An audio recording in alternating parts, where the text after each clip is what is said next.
And that's a wrap for Del Rio Vineyards. This is the last official day of harvest this season. Crews are working on bringing in the last of the Cabernet Sauvignon grapes to process. But this also marks an incredible milestone here at Del Rio. It's kind of nice after 25 years to actually stop and kind of reflect, because you forget what you've done and where you're going and people you've met and things you've learned. I mean, yeah. I was a school teacher. I don't even know what OLCC stood for. And Jolee Wallace, owner Del Rio Vineyards, will be the first to tell you they've learned a lot in the last 25 years, and it's come with challenges and plenty of success. On this last day of harvest, crews were deep in the vineyard, pulling out Cabernet Sauvignon, and I just happened to get a front row yet slightly bumpy seat with Vineyard Foreman Raul Banuelos, who's no stranger to this process. We couldn't do it without the machine, so we used to pick everything by hand originally, and when we got up over a few hundred acres, it just wasn't feasible anymore. We couldn't get the crews, we couldn't get the work done in a timely manner, and so, you know, there has to be a better alternative, and the machines got better, right? The first machines we had 15 years ago didn't hold a candle to these. They weren't as clean, didn't do as good a job, and now the machines are fantastic. They do a really clean job, and they're efficient. Owner Raul Wallace and wife Jolee have solid roots in farming, selling their tomato farm in California before taking over this property in 1997. Since then, they've grown to nearly 500 acres and have more than a dozen grape varieties. It didn't happen overnight, right? It took us 25 years. We used to pick into 5-gallon buckets.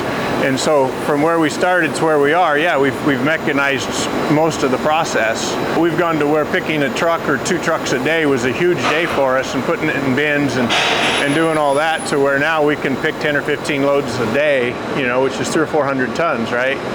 And we can do that with 6 or 8 guys in the field. And it used to take 200 or 300 guys. For me, it's just been, you know, it's been my whole life. Clayton Wallace grew up in these vines, remembers following Dad around and helping out with harvests, and he's gone from playing in these fields to working them.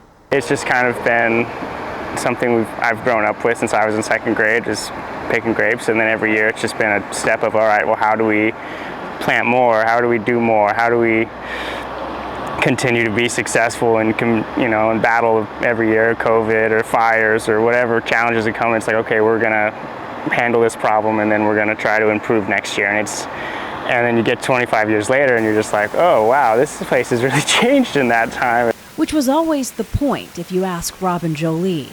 While many people over the years wanted the two to lock in a business plan to answer that question, where do you see yourself in 5 years or 10 years? Jolee says their answer was always, we only want to grow.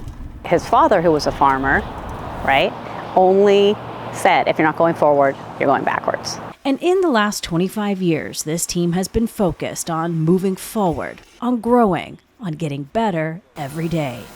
For Jolee, it's gone by in a flash.